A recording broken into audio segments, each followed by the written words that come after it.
Let's talk some basketball, y'all, but in a little more casual way.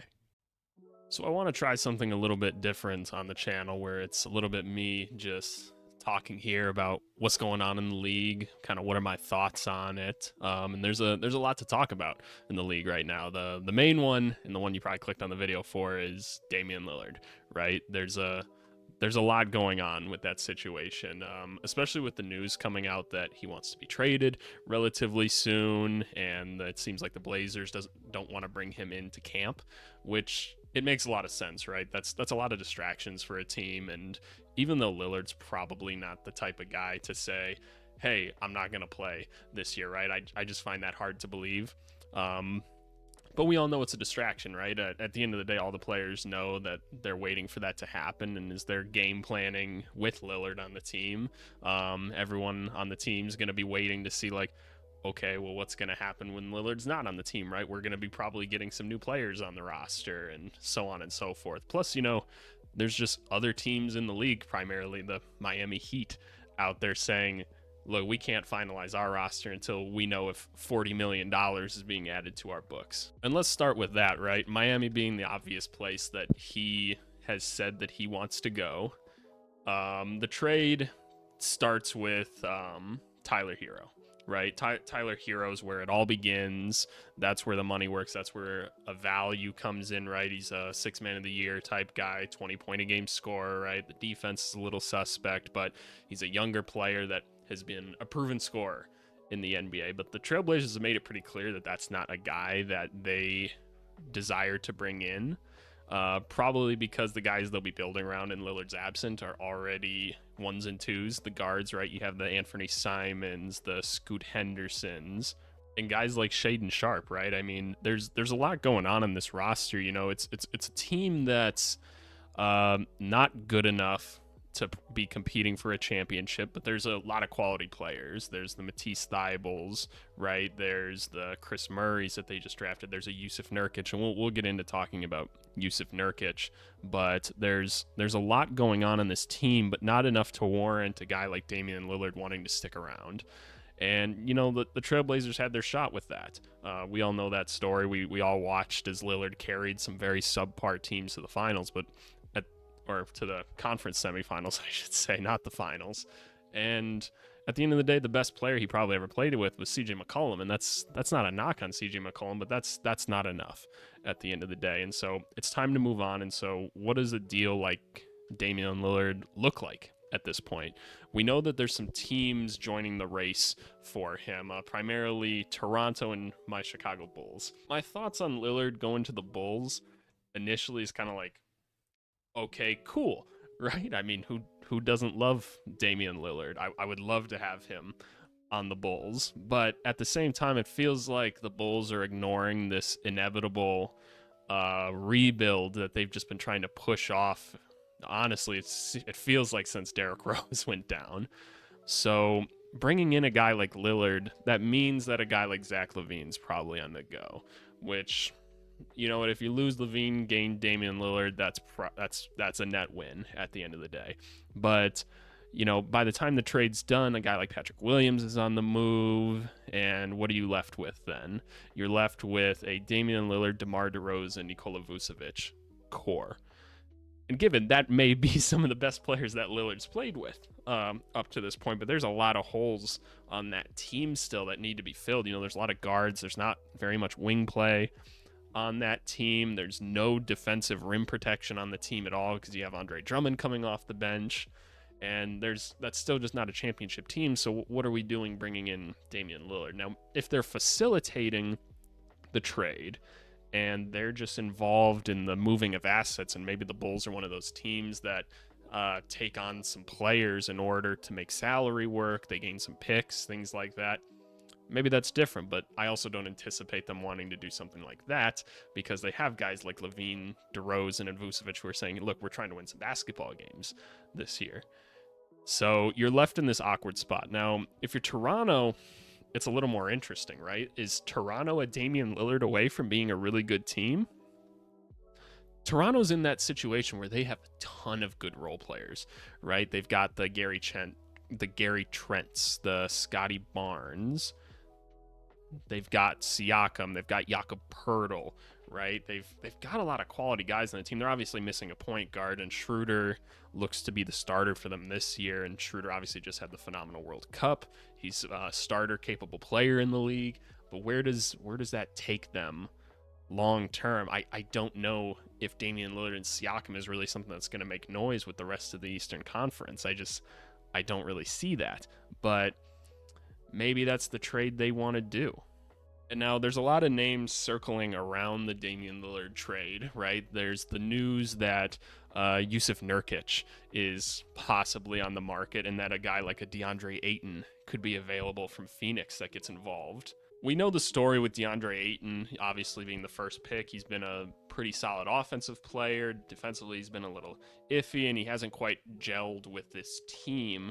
But they're paying him a lot of money, and they're always looking at their options of how they can get rid of him. And bringing in a Yusuf Nurkic, it cuts the salary down quite a bit. I believe Ayton's making like $32 million, and Nurkic is making around 17 or something like that. So you're essentially cutting the money in half. But in my opinion, you're getting quite the downgrade in the player. I know Nurkic is a better defensive player, but I think the defense that you're getting is not necessarily what you want, which is like a heavy rim protector. And we all know Nurkic's athleticism isn't really that. I'd feel a lot better just taking DeAndre Ayton and trying to develop his defense another year. You know, he's a little bit younger, and he's still moldable at the end of the day. And you're going to have a lot of great players around him to help him with that. Like the Kevin Durant's and Bradley Beals, right? Like, and not to mention Devin Booker. There's a lot of influence on that team that can get you playing in the right direction. You hope he fits in the locker room there, but I don't understand the Nurkic move completely. I understand it from Portland's point of view, right? I mean, Tyler Hero's not really a guy they want to take on. Maybe if you could bring in a DeAndre Ayton and they become a third or fourth team that's involved in this trade, now all of a sudden, you know, maybe you're taking on a role player, some picks, and a DeAndre Ayton.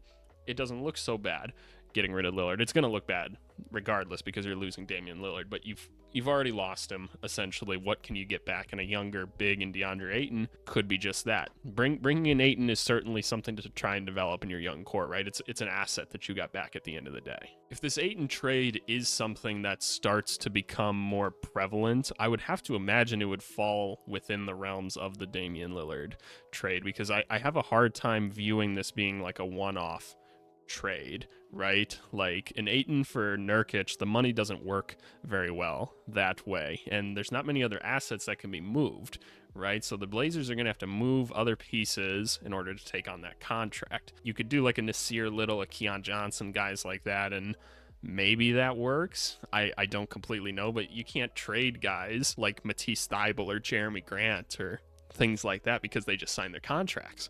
So I feel like it's going to have to work within the confines of a more complicated trade.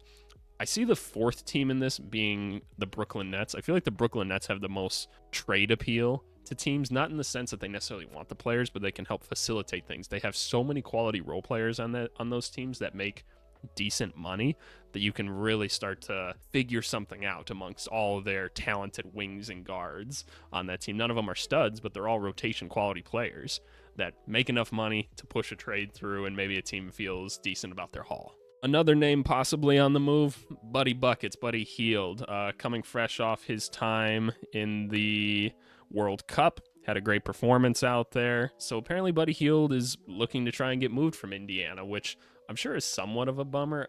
My understanding is that Indiana fans as well as Sacramento fans know the pros and cons of Buddy Hield. Like, you play with his highs, you play with his lows, right? But at the end of the day, the guy's made more three-pointers than I believe anyone else in the NBA over the past 5 seasons. Like, he's going to get his shots up, and he converts a pretty good percentage of them.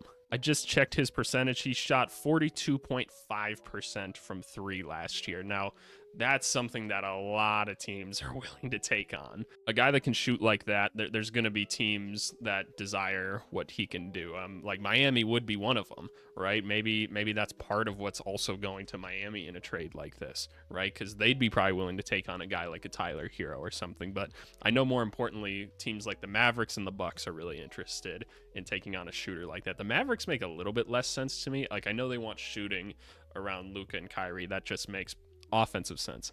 Defensive sense, bringing in another small, kind of stocky guard. doesn't make a ton of sense to me. I feel like their biggest need is defense. I feel like you have enough talent between the Luka, Kyrie, Tim Hardaway Jr. kind of trio that you really don't need to bring any more offense. I know Buddy Hield would probably, if he came into Dallas, Tim Hardaway Jr. is probably on his way out then. But what are we really swapping here in terms of talent? How much better is that really making us? Other guys that make a lot of sense for a Buddy Hield trade, right? A guy like a Luke Kennard or something that's in Memphis right now. Like Buddy Hield just kind of is a better version of him, and the contracts are relatively close. So maybe Memphis sees something in him. Boston said today that they're really not trying to trade Malcolm Brogdon, but there's a lot of confusion in that space right now. Obviously, he's probably a little offended that he was about to get traded and then didn't get traded, and he's got the injuries trying to recover from.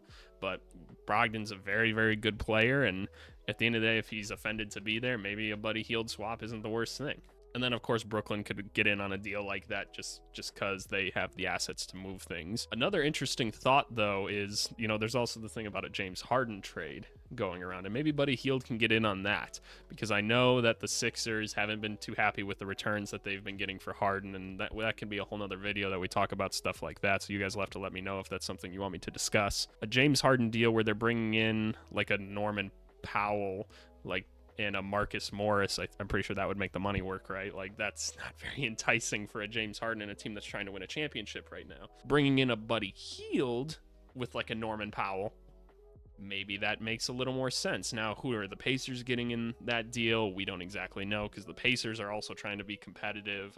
You hear me say often the best way to build a competitive and winning culture is to win basketball games, right? And Indiana is one of those franchises that they don't tank. They don't like to lose. They always want to have competitive players in. They want to be developing Halliburton, right? Halliburton's where it all starts. That's why they gave Miles Turner such a big contract, right? Even though he maybe doesn't fit in with the timeline that they have envisioned, they want to be constantly trying to win games. They want to constantly be competitive because they're trying to foster that winning attitude within the team. And obviously, we'll see what happens with James Harden. Who knows who's going to be on that roster by the end of the day? They made a great pickup with Kelly Oubre recently. Maybe Buddy Hield joins their team. Maybe they move a Tobias Harris or a PJ Tucker, a Montrezl Harrell.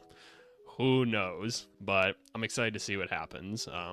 We'll see if Ayton gets moved. We'll see if Nurkic gets moved, and we'll see what the NBA has to offer for us the rest of the year. Thanks so much for watching this video, y'all. If this is content that you guys like, I'm thinking about doing a weekly series, maybe on the weekends or something, where we just talk some basketball, talk what's happening in the league, get some thoughts on it, try to summarize it a little bit. Give me ideas for it, because I'm not quite sure where I wanted to go with this. I kind of just picked up a mic tonight and started talking, but thanks as always for watching. Leave a like, subscribe, and we'll see you next time.